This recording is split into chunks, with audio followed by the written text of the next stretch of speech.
علی رسول الکریم اما بعد بسم اللہ الرحمن الرحیم. حاضر محترم،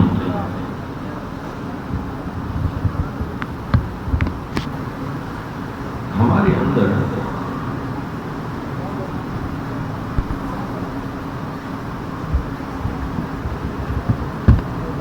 تفرقے پیدا کیے گئے، مسلم کو مسلم سے لڑایا گیا،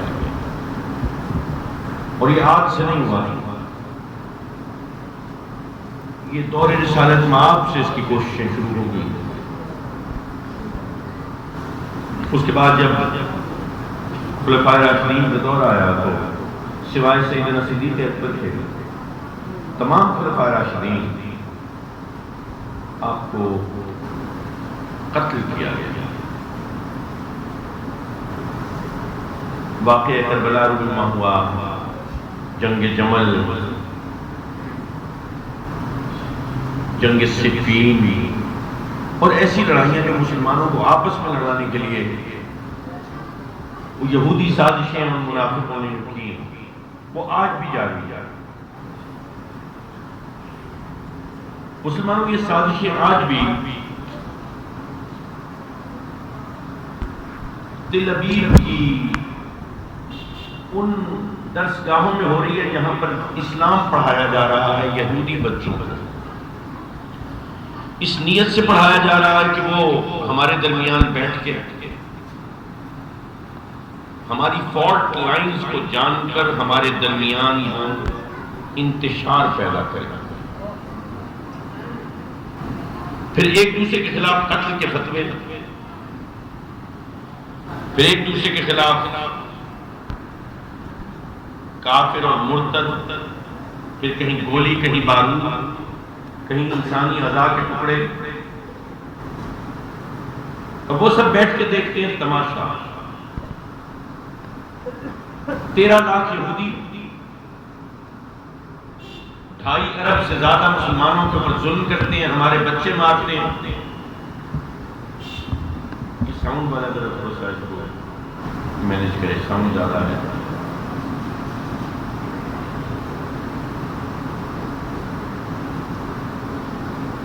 یہ آپ ذرا سوچیں، 13 لاکھ یہودی ہے. بیٹا آپ کے پاس وہ کی بورڈ وغیرہ نہیں ہے، اسی کے پیچھے سے کرو. چلو اب ٹھیک ہے. 13 لاکھ یہودی ہمارے بچے مار رہا ہے، اور ہمارے کسی حاکم کے اندر اتنی جرت نہیں ہے کہ وہ اس کو روک سکے. آپ ایک بڑی خوبصورت بات نوٹ کریں گے، یہ خوبصورت نہیں ہے، میں نے تنزل کہا ہے. بیٹا اس میں سیٹی بج رہی ہے، میں ویسے بول سکتا ہوں، اس کے بغیر بھی بول سکتا ہوں، مجھے اس کی حاجت نہیں ہے. اچھا، ہم جتنے بھی ہمارے ہیں حکمران، وہ جنگ بندی کی بات کریں، جی جنگ بندی کروا دو، جنگ بندی کروا دو. کوئی ایک حاکم ایسا ہے جو کہہ رہا ہو قصاص بدلے کی بات؟ کوئی ایک بندہ بھی بدلے کی بات نہیں کر رہا. جب بدلے کی بات نہیں ہوگی، اور جب بدلے کی بات ہوگی، اگلے کی روح کانپے گی. مسلمانوں اس لیے ہمارے حاکم ایک بوتل پانی کی غزہ میں نہیں پہنچا سکتے، کیونکہ ہم اندر لڑ رہے ہیں.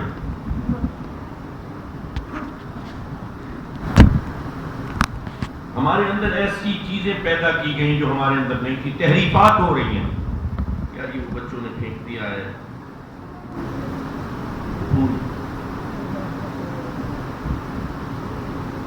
تحریفات ہو رہی ہیں. جیسے پہلے تحریفیں ہو گئی تھیں صحف میں، صحف ابراہیم میں، صحف موسیٰ میں، انجیل مقدس میں تبدیلیاں ہو گئی. اب دین میں ہمارے تبدیلیاں ہو رہی ہیں، لیکن صحیفہ محفوظ ہے، قرآن محفوظ ہے. اِنَّا نَحْنُ نَزَّلْنَاهُ الذِّكْرَ وَإِنَّا لَهُ لَحَافِظُونَ. قرآن میں تبدیلیوں کی بڑی کوششیں کی گئی، لیکن یہ ممکن نہیں ہے، کیونکہ اس کی حفاظت کی ذمہ داری اللہ کریم نے اٹھائی ہے، اور وہ اپنی ذمہ داری بہتر سرانجام دے سکتا ہے. لیکن تبدیلی کرنے والوں نے تحریفات کے نئے طریقے ڈھونڈے ہیں.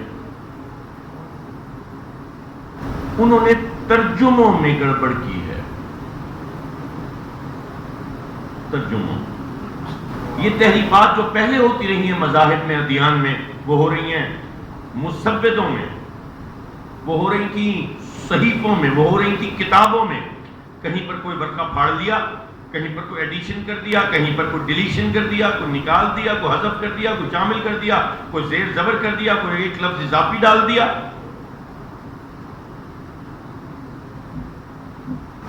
اب یہاں پر یہ ممکن نہیں ہے. اس کو کہتے ہیں کنکاکشن. اب کنکاکشن جو ہے نا وہ ممکن نہیں ہے، کیونکہ اللہ تعالیٰ نے ذمہ داری اٹھا لی ہے. اب وہ کیا ہو رہا ہے؟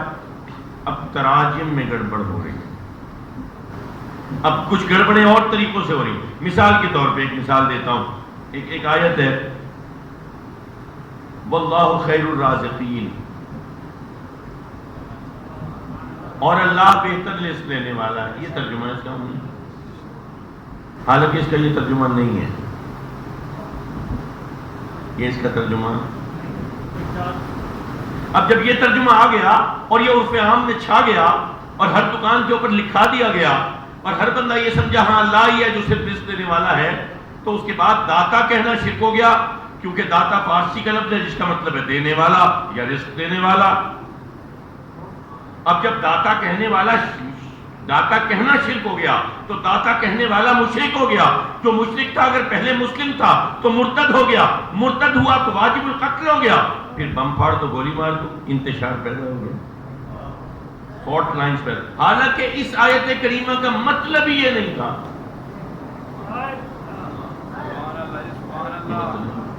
میں بھی ثابت کرتا ہوں یہ کنکاکشن ہے. جو پریزنٹ ڈے جو اسلام جن کو کنفرنٹ کر رہا ہے، جس کا سامنا کر رہا ہے، یہ وہ کنکاکشن، یہ وہ تحریفات ہیں. بڑے غور سے میری بات سنیے گا.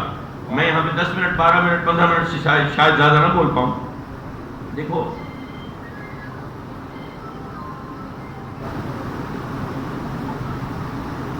جو ترجمہ قرآن ہوتا ہے نا، وہ قرآن کا معنی نہیں ہوتا. پہلی بات یہ آپ کے ذہن میں بیٹھ جانی چاہیے. قرآن کا ترجمہ قرآن کا معنی نہیں ہوتا. The translation of Quran is not the meaning of Quran, it is the interpretation of the meaning of Quran. یعنی ایک بندہ یہ سمجھا ہے کہ اس کا مطلب یہ ہے، اس کی عقل کے مطابق، اس کی فہم کے مطابق، اس کی فراست کے مطابق اس کا مطلب یہ ہے. اس کا یہی وجہ ہے کہ قرآن کے ترجمہ کرنے والوں میں فرق ہے. وَإِذَا ضَلَّنْ فَهَدَى، تھانوی ترجمہ کرتا ہے جب ہم نے آپ کو گمراہی میں پایا تو ہدایت دکھائی. گمراہی میں نبی گمراہ ہوگا، تھانوی یہ ترجمہ کر رہا ہے جب ہم نے آپ کو گمراہی میں پایا.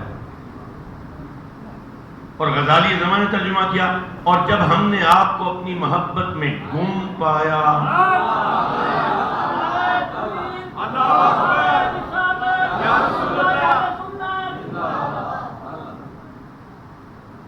اب یہ جو ترجمہ ہے واللہ خیر الرازقین، اس میں ایک صیغہ استعمال ہوا ہے جمع کا. میں آپ کو بتاتا ہوں، عربی وہ واحد جماعت ہے دنیا زبان ہے دنیا کی جس میں واحد اور جمع کے صیغے نہیں ہوتے. صرف باقی ہر زبان میں واحد ہے اور پھر جمع ہے. ایک سے زیادہ کو جمع کہتے ہیں. عربی میں ایسا نہیں ہوتا. آپ کے لیے شاید جن کو عربی نہ پتا ہو ان کے لیے حیرت ہے. عربی میں 3 صیغے ہیں. ایک ہے واحد کا صیغہ، ایک ہے پھر 2 کا صیغہ، اس کو کہتے ہیں اسنان، اتنان، اور پھر ہے جمع کا صیغہ. اب اسنان کا صیغہ سمجھاتا ہوں. واحد اور اسنان کا صیغہ، آنکھ ہے، اس کو کہیں عین. عین آپ کہتے ہیں عینک، اینک لفظ ہے نا، وہ اصل میں عربی کے لفظ عین سے ہے. عین یعنی آنکھ، عینک تیری آنکھ. عین 2 ہوں گی تو عیدین. ٹھیک، جس نے بھی پڑھا ہے کتبہ کتبہ کتبہ کتبتا کتبنا، کتبتا کتبتما کتبتم کتبتی کتبتما کتبتن کتبتو کتبنا، اور فعل مضارع کی گردانیں یاد کی ہیں. تھوڑا سا میری بات کو سمجھے گا. عین آنکھ، عینین دو آنکھیں، نال جوتا، دو جوتے، جوتوں کی جوڑی، نالین. قبلہ دو مسجدیں، وہ مسجد جس میں دو قبلے، مسجد قبلہ قبلتین. قدم قدمین، حسن حسین، دونوں کو ملا کے کہیں گے تو حسنین. جس کو اللہ نے دو نور عطا کی، نبی کی دو بیٹیاں جس کے نکاح میں رہی یکے بعد دیگرے، وہ عثمان ذن نورین، نور ایک، نورین دو نور، نورین. سمجھ آ رہی؟ یہ اب صوت تو ذہن میں رکھنا. اب یہ آواز جو آ رہی ہے، یہ ساؤنڈ جو آ رہی ہے، اس کو ذہن میں رکھنا. عین عینین، نال نالین، قبلہ قبلتین. اب اگر ہو جمع تو جمع ایسے نہیں ہوگی. کافر کافرین، مسلم مسلمین، کامل کاملین، عارف عارفین، کاظم کاظمین، ظالم ظالمین. طیب طیبین. دونوں میں فرق ہے، دونوں کی ساؤنڈ ہے. عینین، کاملین، کافرین، کاتبین، رازق رازقین. واللہ خیر الرازقین.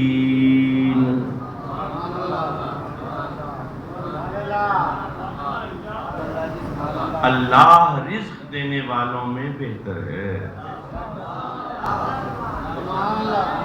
یہ میں نہیں کہہ رہا، یہ جمع کا صیغہ میں نے استعمال نہیں کیا.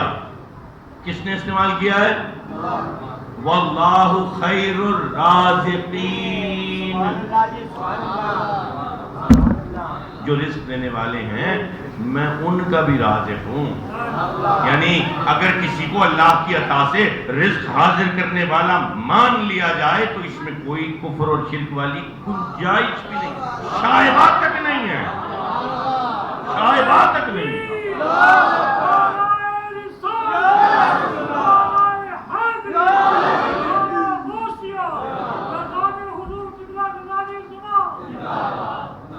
ابھی ایک اور کنکوکشن کی ایک مثال دیتا ہوں، تحریر کی ایک اور مثال دیتا ہوں. بچوں سے پوچھیں گے شرک کی تعریف کیا؟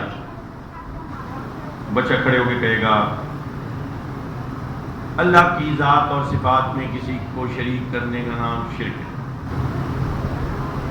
اچھا میرا سوال یہ ہے، اب ہم یہ سن لیتے ہیں، بچپن سے پڑھتے آ رہے ہیں، کتابوں میں پڑھی، ہماری اسلامیات کی کتابوں میں آ گئی، سکھا دی ہمیں مسوں نے، ٹیچروں نے، استادوں نے، ہم نے اس کو قبول کر لیا، لیکن یہ نہیں سوچا یہ ڈیفینیشن آئی کہاں سے؟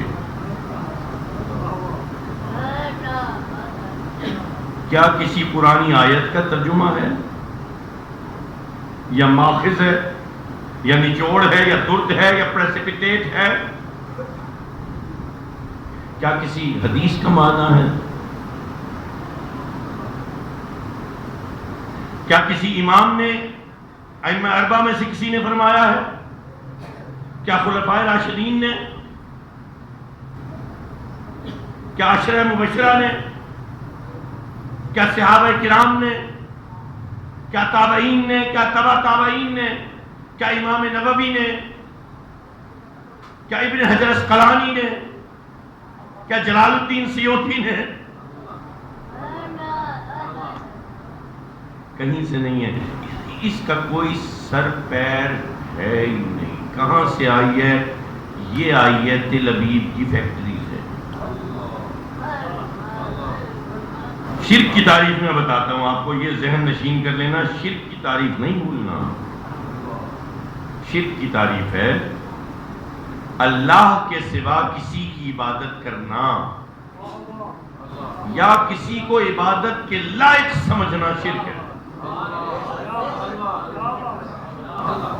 بس یہ دو باتیں، جو سچا خدا ہے، جو خدا حقیقی ہے، اس کے سوا کسی کی عبادت کرنا یا کسی کو عبادت کے لائق سمجھنا۔ اب ادھر ادھر سے لوگ سوالات کرتے ہیں کہ وہ تو آدم کو بھی سجدہ کیا تھا، یہ کیا تھا، پھر نبی نے نبی کو سجدہ کیا تھا، پھر یوسف کو سجدہ کیا تھا، پھر یہ سجدہ کیا۔ وہ سجدہ اور بات ہے، وہ سجدہ سجدہ عبادت نہیں تھا۔ عبادت کسی غیر اللہ کی ہمیشہ سے شرک تھی، شرک ہے اور شرک رہے گی۔ نیت عبادت کی ہو تو سجدہ تو کجا پل کے جھکا لینا بھی شرک ہے، اگر کسی غیر اللہ کے لیے ہے تو۔ سمجھیں؟ اب اس کے لیے ضروری ہے کہ ہمیں عبادت کے لیے پہچان ہو کہ سچا رب کون ہے۔ اگر اللہ کا پتہ نہیں ہے، سچے خدا کا پتہ نہیں ہے، تو ہر عبادت پھر شرک کی طرف جائے گی۔ پہچان ہونا بڑا ضروری ہے، مجھے پتہ تو ہو کہ میں کس کی عبادت کر رہا ہوں۔ اگر مجھے یہ پتہ نہیں ہے اور پہچان گڈمڈ ہے، اتنے سارے بت رکھے ہیں، ان میں سے سب کی عبادت بھی کر لو، اگر اس میں سچا خدا ہوتا بھی تو باقی خداؤں کی عبادت شرک ہو جاتی۔ تو پتہ یہ چلا کہ کسی ایک خدا کو سچا مان کے پھر اس کی وہ سچا خدا اگر گٹمٹ ہے، پہچان صحیح نہیں ہے، پتہ صحیح نہیں ہے، کوئی شک ہے، شبہ ہے، تو پھر شرک ہے۔ احتمال نہیں، پھر پکا پکا شرک ہے۔ اب آپ کہیں گے کہ یار یہ تو بات توحیدیوں کی کر رہے ہیں۔ ہاں، ہم سے بڑا توحیدی کوئی ہے؟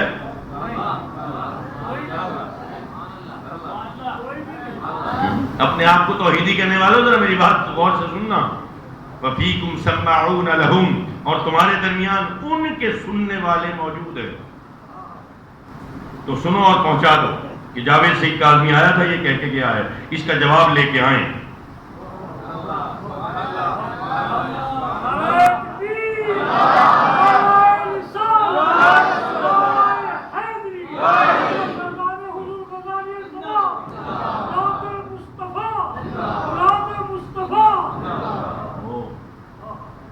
پرانی بات ہے، 2002 کی بات ہے، 2002 یا 2003 کی بات ہے۔ میں نیا نیا کپتان بنا، جنگل پوسٹ کے اوپر مجھے بھیجا گیا۔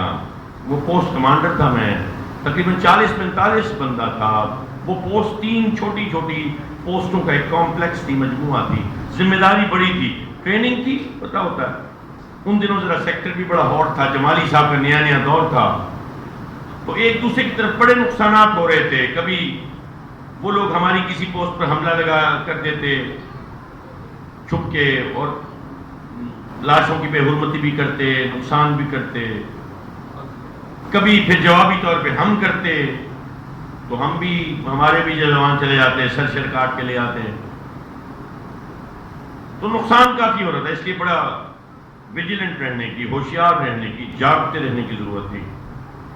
تو مجھے یاد ہے جب پہلے دن میں پہنچا تو ابھی مغرب کی جیسے نماز پڑھی ہے، تھوڑا سا اندھیرا چھایا ہے، تو ایک بنکر سے آواز آئی، پہلی رات تھی، بنکر سے مجھے برسٹ کے چلنے کی آواز آئی۔ LMG کا برسٹ ہے، کیونکہ فائرنگ اتنی کی ہوئی ہے کہ ذہنوں میں پتہ چل جاتا ہے کون سے ویپن کا برسٹ ہے، تو لائٹ مشین گن LMG کا برسٹ ہوا،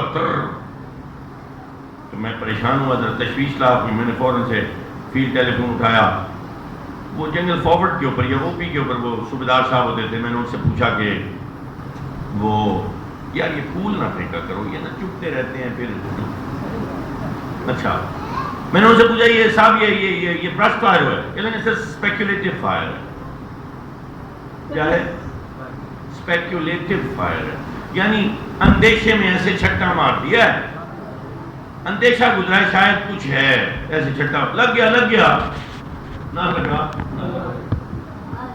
کوئی اپروچز ہوتی ہیں، کیونکہ پہاڑوں کے اوپر بیٹھ گئے تو بہت زیادہ ڈیفینس تو نہیں ہے، تو رات کا اندھیرا بھی ہوتا ہے، گھٹا ٹوپ ہوتا ہے، کسی اندھیرے کی آڑ لیتے ہوئے درخت پہ پناہ ہے، جنگل پہ پناہ ہے، گھنا ہے، تو اس کی آڑ لیتے ہوئے پہنچ جاتے ہیں، پھر نقصان ہوتا ہے، وہ فوجی چالیں چلی جاتی ہیں، یہ سارا سٹاکنگ ہوتی ہے، اور دھیرے دھیرے آگے جایا جاتا ہے۔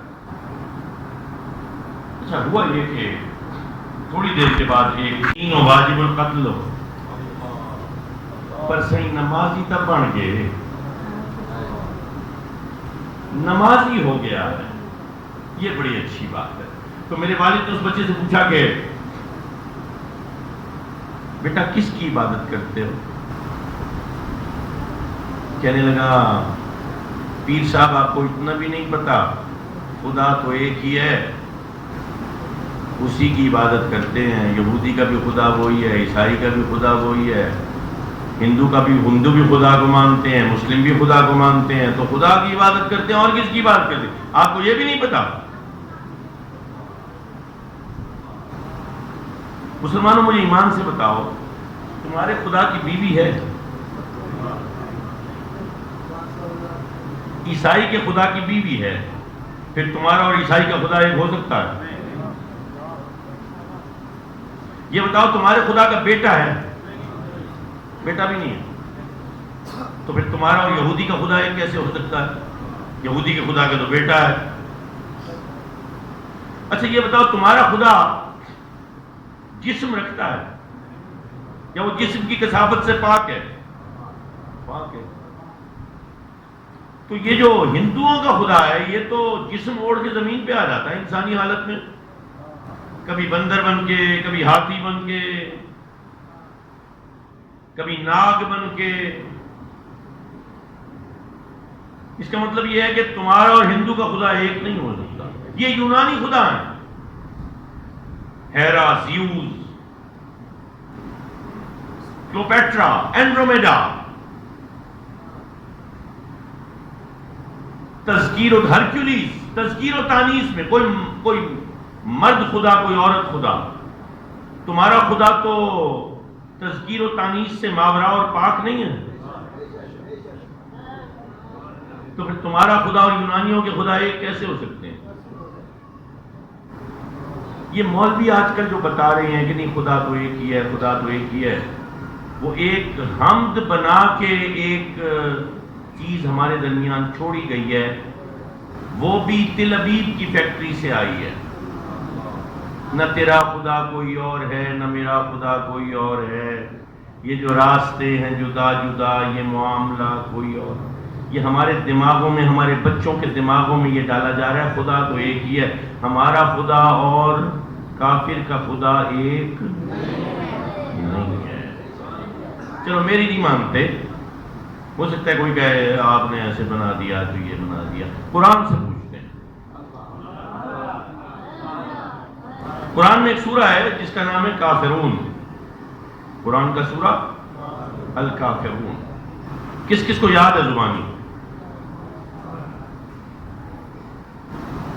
کبھی غور کرو اس پہ، کیا کہتا ہے پہلی آیت؟ قل یا ایھا الکافرون۔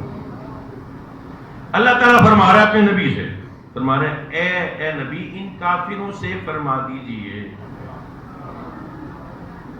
اے نبی ان کافروں سے فرما۔ اب آگے جتنی بھی صورتیں آ رہی ہیں، شکیل بھائی میرے پاس آ جائیں، مجھے آپ سے جو ہے نا وہ قوت آتی ہے، طاقت ملتی ہے۔ طبیعت ٹھیک ہے؟ ہاتھ نہ چوما کریں مجھے۔ اچھا، قل یا ایھا الکافرون، اے نبی، اے پیغمبر، اے پیارے، اے محمد، اے دلارے، اے ناز و نخرے والے، اے مدثر، اے مزمل، یہ کافروں سے فرما دیں کیا کہنا ہے؟ لا اعبد ما تعبدون۔ یہ اللہ کہلوا رہا ہے، نبی سے کہلوا رہا ہے، خود کہلوا رہا ہے، قرآن میں لکھا ہے، سورۃ الکافرون میں آیا ہے، مولوی بھول گیا ہے۔ لا اعبد ما تعبدون، میں اس کی عبادت نہیں کرتا جس کی عبادت تم کرتے ہو کافرو۔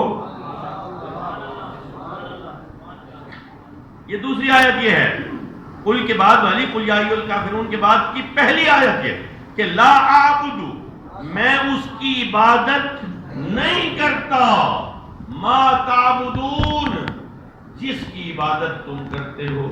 اچھا چلو یہ بات سمجھ میں آ گئی. اگلی آیت سنو. ولا انتم عابدون ما اعبد، اور تم اس کی عبادت نہیں کرتے جس کی عبادت میں کرتا. دیکھو ریورس ایکشن ہے، ریورس ایکشن ہے. اس کی ضرورت تھی. ہو سکتا ہے کسی کے دل میں یہ ہوتا چلو بھائی آپ تو اس کی عبادت نہیں کرتے جس کی ہم کرتے، لیکن ہم تو اسی کی کرتے ہیں جس کی آپ کرتے ہیں. تو دونوں صورتوں میں کلیئر ہو گیا کہ میں بھی اس خدا کی عبادت نہیں کرتا جس کی تم کرتے ہو، اور تم اس کی نہیں کرتے جس کی عبادت میں کرتا ہوں. کافر ہو. یہ کون کہلوا رہا ہے نبی سے؟ اگلی آیت وَلَا أَنْتُمْ عَابِدُونَ مَا أَعْبُدُ، اور تم اس کی عبادت نہیں کرو گے جس کی عبادت میں کرتا ہوں.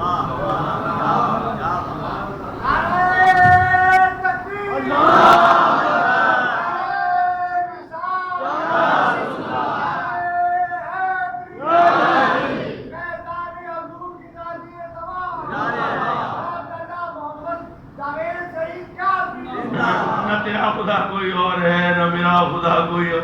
یہ تو قرآن کا انکار نہ ہوا. خدا تو اور ہے، خدا تو اور ہے. ابھی بات مکمل نہیں ہوئی.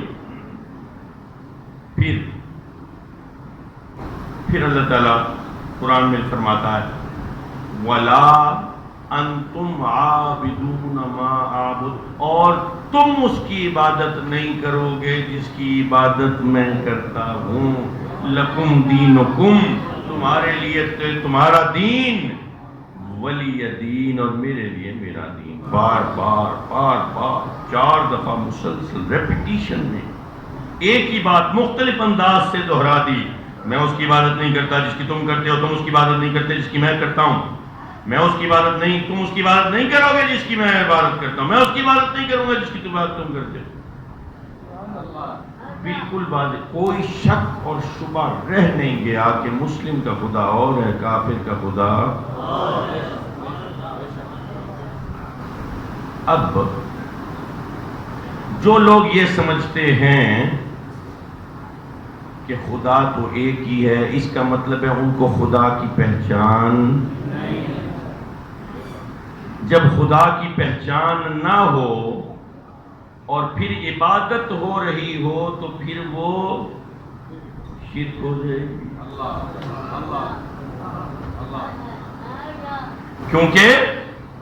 کیونکہ کسی کی بغیر اللہ کی عبادت کرنا یا اس کو عبادت کے لائق سمجھنا. اب خدا کی پہچان تو تھی نہیں، تیری عبادت کیسے شروع ہو گئی؟ عبادت تو شروع ہوگی اس وقت جب خدا کی پہچان ہوگی. شرک کے طنز ہم پہ، شرک کے تیر ہم پہ، پہچان مٹاؤ تم، اور شرک کے تانے ہمیں. اندر شرک کو پالنے والوں، خدا کی پہچان کو ختم کرنے والوں. اب خدا کی پہچان کیا ہے؟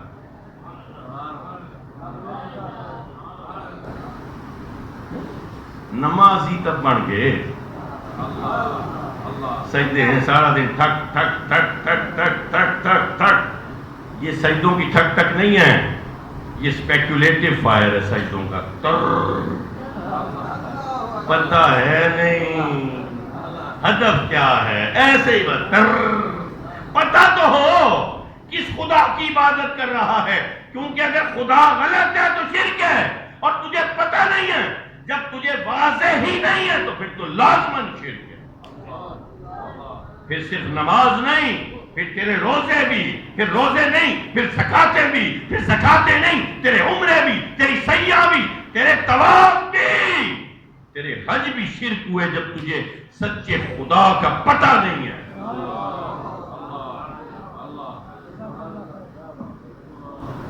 پھر یہ اسپیکولیٹو فائر ہے. حضرت محترم، سچے خدا کی پہچان کیا ہے؟ صفات میں اور پہچان میں فرق ہے. ہمارے خدا کی صرف ایک پہچان ہے. اب یہ یاد رکھنا، اس کے علاوہ کوئی اور پہچان ہے ہی نہیں. میرے رب نے اپنی کوئی اور پہچان رکھی ہی نہیں ہے اس پہچان کے علاوہ. یہ مسلمانوں، یہ بات امانت رہی، تم نے پہنچانی ہے اپنی رعیت کو، اپنی عورتوں کو، اپنے بچوں کو. امانت میں خیانت کرنا نبی نے سکھایا نہیں. میری امانت ہے کہ ان تک پہنچا دینا. خدا کی ہے کہ پہچان. کوئی کہے نہیں جی یہ جو سورۃ التوحید ہے، قل هو اللہ احد اللہ الصمد لم یلد ولم یولد ولم یکن لہ کفوا احد، یقیناً ہے، لیکن یہ صفات ہیں، پہچان نہیں. جس نے فلسفہ پڑھا ہے اس کو پتا ہے کہ صفات کے معنی اور ہے، پہچان اور ہے. دیکھو لم یلد ولم یولد تو فرشتے بھی ہیں، اس کے اوپر بہت کچھ کلام ہوا ہے.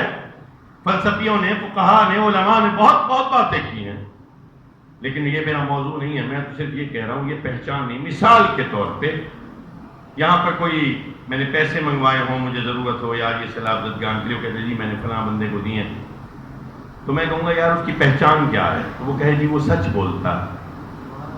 اب اس پنڈال میں اتنے سارے سچ بولنے والوں میں میں کیسے پہچانوں گا کون ہے وہ جو سچ بولتا؟ جی وہ لکڑی کا کام جانتا ہے. اب مجھے کیا پتا وہ لکڑی کا کام جانتا ہے؟ بھئی یہ تو صفات ہو گئی. اس کا دماغ بڑا تیز ہے، مجھے کیا پتا کس کا دماغ بڑا تیز ہے؟ اس کی نگاہیں بڑی زبردست ہیں، جی وہ سنتا کم ہے، مجھے کیا پتا کہ یہ صفت ہے. مجھے تو پہچان بتاؤ تو کہے گا جی وہ اس نے وہ ٹول کی ٹوپی پھندنے والی لال رنگ کی پہنی ہوگی. تو اچھا اتنے سارے، میں فوراً پہ اچھا وہ ہے بھائی آؤ آپ کے پاس میری امانت ہے، سہیل بھائی نے بھجوائی ہے، ذرا دے دو. پہچان میں اور صفات میں ہمارے خدا کی ہے یہ پہچان. اور وہ کیا ہے؟ وہ یہ ہے کہ وہ خدائے محمد ہے.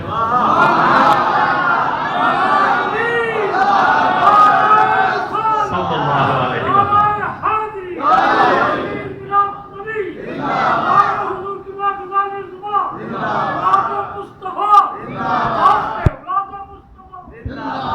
صرف ایک پہچان کہ وہ خدائے مصطفیٰ ہے صلی اللہ علیہ وسلم. اور یہ اب جب بھی ہم عبادت کریں تو ہم یہ سوچ کے کریں حضور یہ نماز آپ کے خدا، حضور یہ رکوع اس کے لیے جس کے آگے آپ جھکے. سرکار جب آپ کی جبیں جھکی ہے اس خدا کے آگے تو میری جبیں کیوں نہ جھکے؟ یہ سجدہ اس کے لیے، یہ روزہ اسی خدا کے لیے جس کی پہچان آپ نے کرا دی، یہ حج اسی کے لیے جس کے لیے حج میرے نبی نے کیا. کیونکہ پہچان ایک ہے. اب جو کہتے ہیں نبی کو نکال دو، نبی بس آیا تھا بتانے کے لیے بتا، اب نبی کو نکال دوں تو بچے گا کیا؟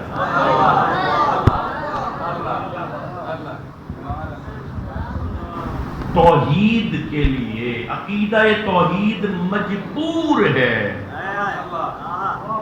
پہچان مصطفیٰ. خدا نہیں رہتا، پہچان نہیں رہتی. حملہ آور گڑبڑ کرتے ہیں، نہ تیرا خدا کوئی اور ہے.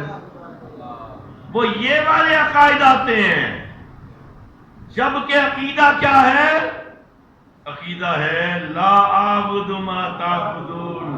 اب قرآن کا یہ سورہ گونج رہا ہے حضور کے خدا کو سجدہ کر رہا ہوں، کافر کے خدا کی عبادت نہیں کروں گا. لا اعبد ما تعبدون. اچھا توحیدی اپنے آپ کو بنانے والا کہتا ہے حضور کا خیال آ جائے تو نماز نہیں ہوتی. مسلمانوں اگر نبی کا خیال نہ آئے تو نماز تو کیا کوئی بھی عبادت نہیں، بلکہ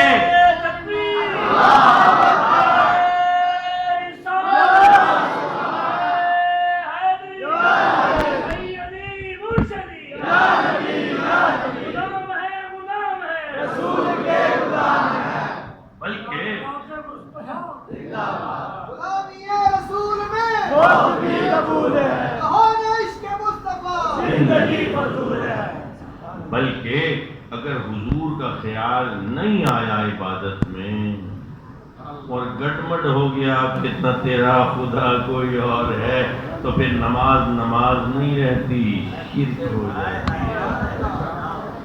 توحیدیو ذرا خیال کرنا، نماز میں شرک نہیں ہونا چاہیے۔ ہر لمحہ ہر لہجہ نبی کا، میرے آقا کا خیال رہنا چاہیے کہ اسی کے خدا کو سجدہ ہے۔ اب یہ آخری بات سنو، میں نوکر سے آبادہ، یہ نعرے مارنے والے بہت سارے ہیں، چلو صحابہ کا ذکر کرتے ہیں۔ میرے نبی نے پردہ فرمایا، مصلی امامت پر آیا صدیق رضی اللہ تعالی عنہ، میرے نبی کا خلیفہ، میرے آقا کا خلیفہ سیدنا صدیق اکبر نے نعوذ باللہ ثم نعوذ باللہ، مولوی کی زبان میں بات کرتا ہوں، ایک بدعت کی اور کچھ شرک کیا، نعوذ باللہ ثم نعوذ۔ سمجھاتا ہوں یہ میں نے کیوں الفاظ کہے۔ بھئی دیکھو، جب ڈپٹی کمشنر جاتا ہے، نیا ڈپٹی کمشنر آتا ہے تو نیا ڈپٹی کمشنر کس دفتر میں بیٹھے گا؟ نیا دفتر بنائے گا، اسی میں آ جائے گا، اسی کی کرسی پہ بیٹھتے۔ جب ایک وزیر اعظم چلا جاتا ہے، کوئی نیا بٹھا دیا جاتا ہے تو وہ اسی کرسی پہ بیٹھ جاتا ہے جس پہ پچھلے والا بیٹھا تھا، یا کوئی نئی کرسی منگواتے ہیں، کوئی نئی جگہ آ جاتی ہے، کوئی وزیر اعظم کا دفتر بدل جاتا ہے، تو زیادہ ضرورت نہ ہو تو اسی جگہ پہ اسی جگہ۔ اب نبی کا خلیفہ ہے، امامت کے لیے کھڑا ہو رہا ہے، لیکن وہاں پہ کھڑا نہیں ہوتا جہاں نبی کھڑے ہیں۔ وہ کیا کرتا ہے؟ وہ جائے نماز کو چند انچ نیچے سرکا لیتا ہے، چند انچ نیچے سرکا لیتا ہے، وہاں پہ کھڑا نہیں ہوتا، بلکہ وہ جگہ جو جائے سجدہ رسول اقدس ہے، یعنی جہاں حضور کی پیشانی، حضور سجدہ فرماتے تھے، سرکار کی پیشانی مبارک زمین کو، میں ایسے اس کو محبت میں ایسے کہتا ہوں، وہ جگہ جو سجدے میں میرے نبی کی پیشانی کو چوما کرتی تھی۔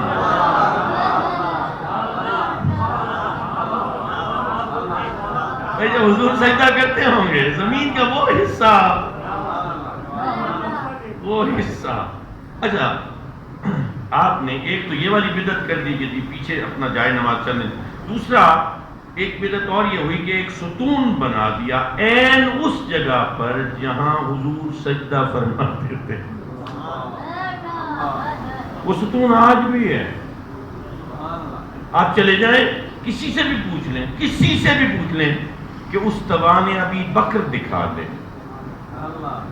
کیا دکھا دے؟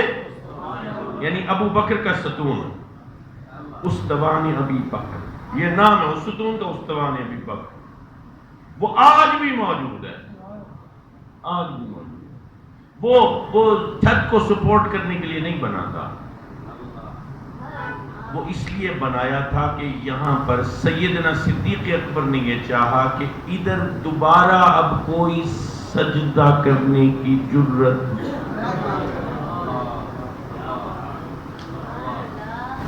تعظیم کے علاوہ کوئی پیرایا ممکن ہی نہیں ہے اس عمل کے پیچھے،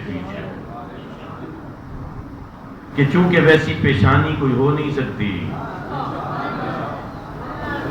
اب صدیق ہے، سچا ہے، معراج کا دولہا ہے، معراج کی صداقت کا دولہا تو ہے نا، چلو معراج کا دولہا تو میرا نبی ہے، معراج کی صداقت کا دولہا تو نبی، تو صدیق نام پڑا ہے، لیکن وہ یہ کرتا ہے، وہ وہاں پہ کھڑا نہیں ہوتا، جائے نماز کو پیچھے سرکاتا جاتا ہے، یہاں تک کہ اتنا سرکا لیتا ہے کہ اب جب صدیق سجدہ کرے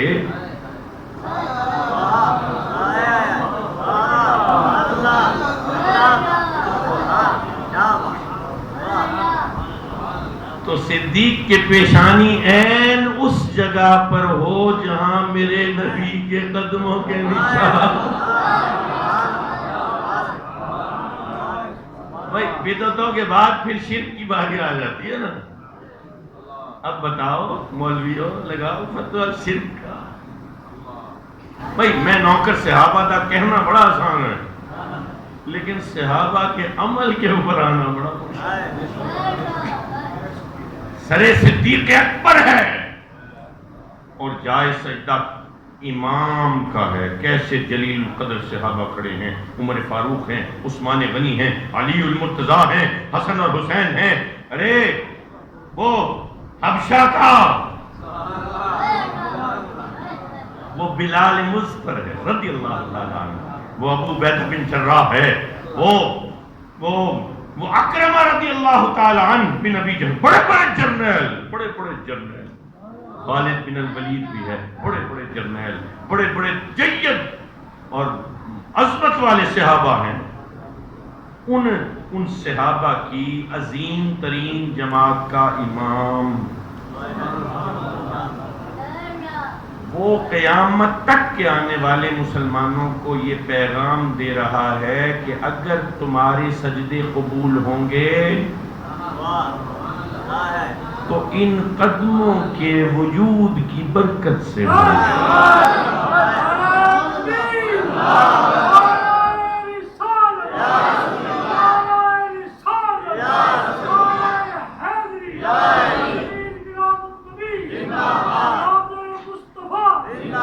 بعض لوگ یہ سمجھتے ہیں کہ بھئی یہ روایت جو ہے یہ حضور کے قدموں کی عظمت پر دلیل ہے. نہیں, میں یہ نہیں سمجھتا کہ یہ روایت حضور کے قدمین مبارک کی عظمت پر دلیل ہے.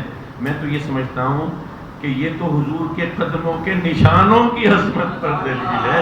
ابھی قدم کی تو بات ہی نہیں آئی, ابھی تو نشان کی عظمت کا بتا رہا ہے صدیق. اپنی پیشانی قدموں کے نشان پہ رکھ کے یہ بتا رہا ہے میرے سجدوں کا ٹارگٹ کیا ہے. یہ ڈر نہیں ہے, یہ خدا مصطفیٰ کے لیے ہے جس کی پہچان میرے نبی نے کرائی ہے. آقا میرا تو ایمان بھی رہین قدمین مصطفیٰ ہے. آج یہ آپ اپنی مسجدوں پر وہ جوتوں کے نقش کی جھنڈے لگا دیتے ہیں. جوتوں کے نقش,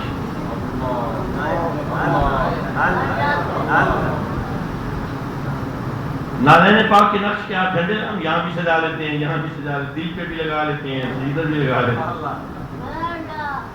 نقش پائے رسول اور جھنڈے بھی مسجدوں کو لگا دیتے ہیں. تو میں ایک دم چونکا. میں نے کہا بات تو غلط ہے لیکن اس کی سوچ اور تھی, میری سوچ اور تھی. وہ کہتا تھا کہ نہیں یہ اس لیے نہیں لگانے چاہیے کہ جوتا ہے, اور میں یہ سوچتا تھا کہ نہیں ہماری مسجدیں اس قابل نہیں ہیں کہ حضور کے نالین کے نقش کے جھنڈے, ہمارے ٹوٹے پھوٹے سجدے, ہماری ریا والی عبادتیں, ہماری اوقات کیا اور ہماری عبادتوں کی اوقات کیا. ارے جس کے قدموں کے نشان پر میرے صدیق کی پیشانی رکھتی ہے اس کے نالین کے نقش کے جھنڈے لگے ہوں. ارے یہ پتہ نہیں ان نقش نالین پائے رسول کی تعظیم و مراتب کے مطابق ہے بھی کہ نہیں.